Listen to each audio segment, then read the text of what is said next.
네, 안녕하세요. 태양광입니다. 오늘은 2021년 12월 10일입니다. 올해도 다 갔고, 연말 결산하는 개념으로 제가 이야기를 드리기 전에 약간의 부탁 말씀을 좀 먼저 드리고 시작을 하겠습니다. 제가 유튜브를 시작한 지 지금 2년 정도가 됐죠. 2년이 조금 넘었죠. 2년이 넘어서 유튜브 영상을 계속 촬영을 하고 있는데, 사실 하기 싫을 때도 되게 많습니다. 그런데, 조금 알려야 되는 일들도 있고 이쪽 산업 안에서 나름대로의 의미가 있다라고 생각을 하기 때문에 일을 계속 하고 있는 거겠죠. 이 업무를 하다 보면 저 같은 경우는 상담을 하시는 분들이 되게 많겠죠. 그리고 누군가 정말 간절하게 필요한데 물을 데가 없는 경우들이 있다 보니까 그런 분들한테 조금 올바른 정보를 제대로 전달을 해드리려고 노력을 하고 있습니다. 그 이유가 뭐냐 하면 저도 사기를 당해본 적이 있거든요. 제가 이 현장에 있으면서도 사기를 당해봤고, 삶을 살면서도 사기를 당해봤고, 그러다 보니 사기꾼이 잘 처먹고 잘 사는 게 너무 싫은 겁니다. 그래서 사기꾼이 잘 처먹고 잘 살지 못하도록 적어도 남을 속이고 돈을 벌어먹으려고 하는 놈들이 잘 안 됐으면 좋겠다. 선량한 사람들한테 뒷돈 뺏어먹는 일은 좀 없었으면 좋겠다라는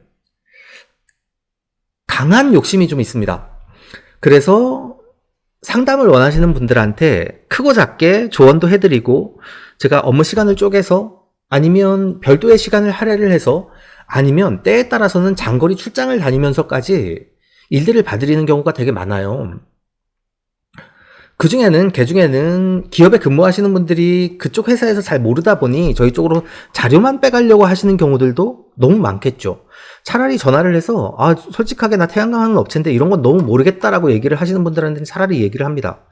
그런데 저처럼 한 20년을 15년을 매일 전화를 받으면서 매일 안녕하세요 무엇 좀 여쭤볼게요 라고 얘기를 하시는 전화들을 계속 받다 보면 지금은 어느 정도 질문을 받는 거에 대한 두려움은 없는 거죠. 태양광 자체에 대해서.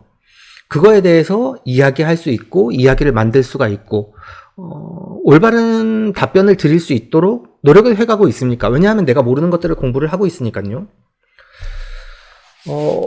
전화 주실 때는 간절하다는 걸 잘 알고 있습니다. 그리고 저도 특히나 어르신들, 이게 돈이 있는 분들이 하는 거지만 사실 일생을 읽어놓은 자본을 그냥 투자를 하셔서 사업을 하시려는 분들도 간혹 꽤 되시거든요. 그런 분들이 피해를 안 받게 최소한 내 기준에 봤을 때 몇백만 원도 아까운데 몇천만 원, 몇 억씩 사기당하는 일은 없었으면 좋겠다. 1메가짜리 발전소를 사기 맞아가지고 수익도 안 나는 걸 분양을 받았는데 그게 수익이 안 난다라고 하니까 얘들이 또 ESS를 설치를 했어요. 1메가 발전소도 발전량이 안 나와가지고 손익이 안 되고 REC 금액도 계속 떨어져가지고 답이 안 나오는데 거기다 ESS를 설치를 했는데 ESS를 더 많은 비용으로 거품을 잔뜩 끼워가지고 또 설치를 했습니다. 분양한 업체에서. 그러니까 얘들은 그것만 해놓고 영업비만 몇 억을 받아간 거죠. 이런 게 뭐가 옳고 그르다라고 얘기하기는 못하겠죠. 지들 영업력이라고 얘기를 할 테니까. 합법적인 사기단? 어떤 걸까요? 저도 마찬가지입니다. 제가 용역을 서비스를 제공하면서 돈을 많이 받는 것들이 있습니다. 내 기준에 꼭 필요하다라고 생각이 되는 것들, 그리고 그런 것들에 대해서 계약서를 정확하게 쓰고 책임 범위를 명확하게 해서 조금이라도 만족할 수 있는 서비스를 해드리기 위해서 노력을 합니다. 그런데 이 친구들이 하는 것들이 계약서가 명시가 되어 있다 보니까 빠져나가는 방법들을 너무 잘 알아요. 그러다 보니 피해들은 누적이 되고 저 같은 사람이 조언을 해드리는데 되게 죄송하게도 제가 할 수 있는 것도 한계들이 있지 않습니까? 그럼에도 불구하고 최선으로 도와드리려고 노력을 하는데 그냥 빼먹고 빠지시는 분들이 되게 많아요.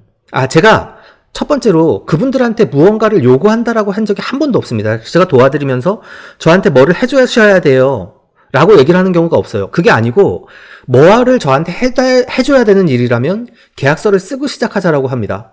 그게 아니고 제가 돕는 일들은 선의로 그냥 돕습니다. 그런데 그걸 이용하시는 분들이 계시거든요. 5번이건 10번이건 현장을 계속 방문을 하게 되고, 그러면 기름값만 주시면 돼요라고 얘기를 하는 경우들도 있고, 일을 하다 보면, 이건 아닌데, 여기까지 가면 안 되는데 라는 생각이 들 때가 있는데, 거기까지만 딱 이용을 하고 그냥 빠지시는 분들이 계시면, 이런 일들이 누적이 되면, 제가 일을 할 수가 없습니다. 제가 다른 좋은 분들한테 더 좋은 서비스를 할 수가 없어요. 그런데 올해도 그런 일들이 상당히 많았습니다. 그래서 안타까움이 있어서 저는 궁금합니다. 제가 구제해드린 분들이 아니면 제가 선한 영향력을 끼치려고 노력을 하는 분들이 어떤 결과가 나왔고 어떻게 되었는지 하는 것들이 궁금해요. 그런데 저한테 받을 것만 딱 받고 그냥 빠져버리시니까 저로서는 앞으로 그런 일들을 계속 할 수 있을까? 더 선하게 정말 도움을 받아야 되는 분들도 도움을 못 받는 경우들이 생기지 않나 하는 안타까움이 있습니다. 그리고 그런 일들이 계속 많아지고 제가 지쳐서 나가 떨어지면 점점 더 그런 일들이, 나쁜 일들이 많아질 겁니다. 단 한 사람이라도 더 구제할 수 있다면 참 좋을 것 같은데 그게 안 될 수도 있다 보니 제가 지쳐서 이런 일을 하지 말아야 되나? 라고 생각을 해버리면 안 되지 않나? 라는 안타까움이 조금 있어서 스스로 고민을 좀 많이 하거든요. 그래서 이야기를 드리기 전에 말씀을 좀 드렸습니다. 제 입장을 조금은 이해해 주실 수 있을 거라고 생각을 하고 양해해 주시는 분들이 계실 거예요. 영상을 보시면서 나 때문에 그런가? 라고 생각하실 필요는 없습니다. 왜냐하면 그런 분들이 너무나 많거든요. 앞으로 저에게 도움을 요청하신다던가 간절한 마음들을 저희는 알거든요. 정말로 누군가 한마디 해주는 게 너무 중요하다는 걸, 그런 것들을 받는 분들이 조금은 더 책임감을 가져주시면 좋지 않을까라는 생각이 듭니다. 이번 주 시장 한번 살펴보겠습니다. 21년 12월 2차 9일 현물시장 속보를 살펴볼 건데요. 39,800원에 REC 거래가 되고 있습니다.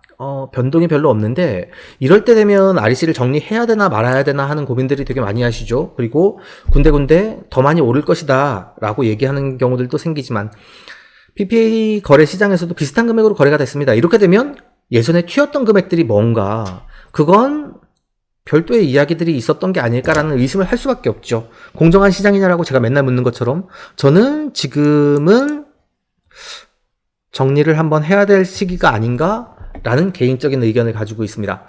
금액들이 올랐을 때도 더 오를까봐 걱정을 하고 못 파시는 분들이 계시다 보니까, 저 같은 경우는 S&P도 이렇게 올라와 있고 육지가 140원이 나오다 보니까 지금 현물 금액에서 바로바로 정리를 하시는 게 맞지 않을까라는 개인적인 생각을 가지고 있습니다. 그것만이 정답일 수는 없겠지만 저의 기준은 그렇게 가지고 있는 상태고, 요번에 조금 말씀을 드리고 싶은 게 에너지관리공단 이야기입니다. 내년에 탄소인증제가 4단계로 가점을 세분화한다라고 나왔습니다. 이럴 수밖에 없는 게 모듈이 1등급 아니면 안 팔려요. 1등급 아니면 중국산? 그럼 국산 2, 3등급은 어떻게 해야 되냐 라는 문제가 생길 수가 있겠죠. 1등급만 가격이 엄청 올라가고 1등급만 사니까 1등급만 올라가고 2등급은 가격이 떨어지는데도 안 사는 거죠.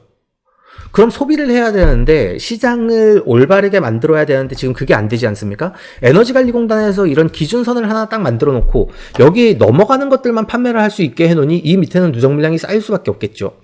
시장을 임의로 움직일 수 있다라고 생각하는 게 잘못되지 않았나? 제가 RPS 입찰에부터 입찰 점수, 입찰 평가에 대해서 저처럼 많이 불만을 얘기하는 사람이 있던가요? 불만을 많이 얘기합니다. 왜냐하면 공정하지 못한 시장이라고 생각을 하기 때문에. 국내에 지금 탄소인증제가 시행이 되고 있는 것들을 이해를 못하는 게 아닙니다. 탄소인증제를 시행해서 국산 제품들을 보호하고 형평성을 맞추려고 노력한다라는 점들을 이해할 수 있습니다. 그런데 조금 더 꼼꼼하게 준비가 되어 있지 않은 거죠. 임시 방편으로 정책이 계속 나오고 그것들이 계속 수정되어 가다 보면 공정한 경쟁이 될 수가 없습니다. 임의로 누군가가 혜택을 보고 임의로 누군가는 피해를 볼 수밖에 없는 거거든요. 그런 것들이 정책이, 제가 그래서 항상 정책이 RPS 입찰 제도가 공정하게, 예측 가능하게, 안정적으로 움직여야 된다라고 얘기를 하는데 지금도 마찬가지로 공정하게, 예측 가능하게, 안정적으로 움직인다라고 판단을 할 수가 없는 거죠. 내년에 4단계로 바뀌다 보니까 지금은 괜찮지 않냐라고 얘기를 하는 것들, 그럼 그 이전에 1등급으로 준공을 해놨거나 지금 발주가 됐거나 설비를 했는데 내년도에는 이게 또 틀리네. 왜냐하면 6점 차이였던 게 지금은 1, 2등급이 5점 차이로 바뀌는 건가요? 예, 5점 차이로 바뀌다 보니까 그건 또 틀린 6점 차이였던 게 5점 차이로 바뀌면 또 틀려지지 않습니까?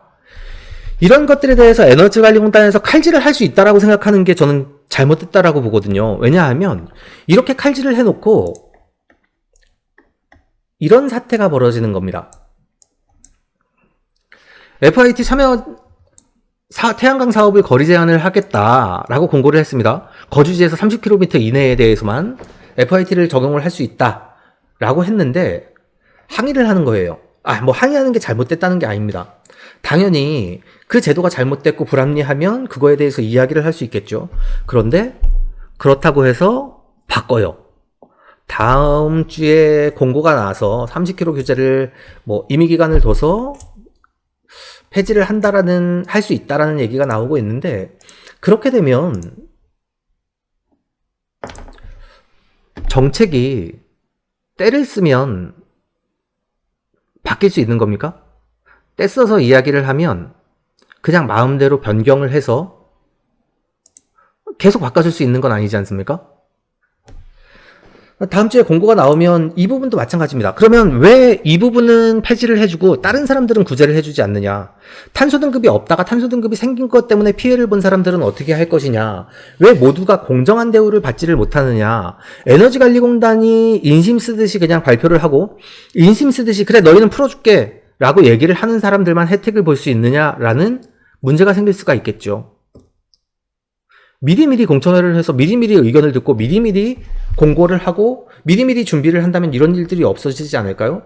지금 FIT 사업도 마찬가지고 RPS 입찰 제도도 마찬가지고 RPS 제도도 마찬가지고 탄소인증제도 마찬가지고 에너지관리공단에서는 우리가 무소불위의 권력을 가지고 있다 보니까 두부 자르듯이 재단을 할 수 있다라고 생각을 하고 있는 것들, 그렇게 돼서 공정 경쟁을 유도할 수 있느냐, 또는 그러면 이것 때문에 중국산 제품들이랑 해외에서 경쟁력을 가질 수 있느냐, 여러 가지 측면에서 볼 수 있겠죠. 제 얘기가 무조건 맞다라고 얘기하고 싶은 생각이 아니지만 에너지관리공단이 지금 하는 일들이 잘못됐다라는 얘기는 저는 계속 해보는 게 맞지 않을까라는 생각이 드는 거죠. 왜냐하면 하나도 바뀌질 않았으니까. 처음부터 지금까지 RPS가 시작됐을 때부터 지금까지 계속 입찰에 참여했던 사람으로서 무엇 하나 투명하게 공개되지 않았고 무엇 하나 제도가 계속 바뀌어오는 것들이 올바르게 바뀌어가지 않는다라고 생각이 되다 보니까 지금도 얘기를 하고 있는데 다음 주에 입찰 발표가 있지 않습니까? 그런데도 전혀 바뀌지 않는다라는 거죠. 그리고 에너지관리공단에서는 아직도 그들의 권력을 놓지를 않고 두부 자르듯이 바꿀 수 있다라고 생각하는 것들은 나를 살려줘라 라고 나만 살면 된다 라고 항변을 하는 것들을 생선 하나 주어서 입을 닫듯이 그런 것들을 풀어주는 게 큰 의미가 있을까라는 생각이 듭니다. 그 무엇 하나가 잘됐다 잘못됐다라고 얘기하고 싶은 생각이 아니라 RPS 정책 자체가 이렇게 흘러가는 게 맞을까? 누구나 공평한 대우를 받고 있나? 라는 생각이 들어서 안타까운 마음에 이야기를 조금 드려봤습니다. 다음 주에 입찰 발표 나면 입찰 발표 내역들 한번 또 살펴볼 거고요. 올해가 지나가다 보니까 제가 잔잔한 이야기들로 불평도 조금 했지만 이해를 해주실 수 있을 거라 생각이 듭니다. 오늘도 영상 끝까지 봐주셔서 감사하고요. 조금 좋은 올바른 이야기들을 제대로 전달할 수 있는 사람이 되도록 노력을 해보겠습니다. 이 태양광 산업 안에서 제가 하고 있는 일들이 약간의 의미를 가질 수 있길 기대합니다. 감사합니다. 다음 주에도 유익한 영상으로 인사드릴 수 있도록 하겠습니다. 가짜뉴스와 잘못된 정보들이 넘쳐나고 있습니다. 스팸과 사기꾼 예방을 위해서 참여가 필요합니다. 첫 번째, 3개의 점을 눌러주세요. 두 번째, 신고를 클릭해주세요. 세 번째, 스팸 또는 오해 소지가 있는 컨텐츠를 선택하세요. 네 번째, 대량 광고 또는 사용자를 현혹하는 컨텐츠를 클릭하세요.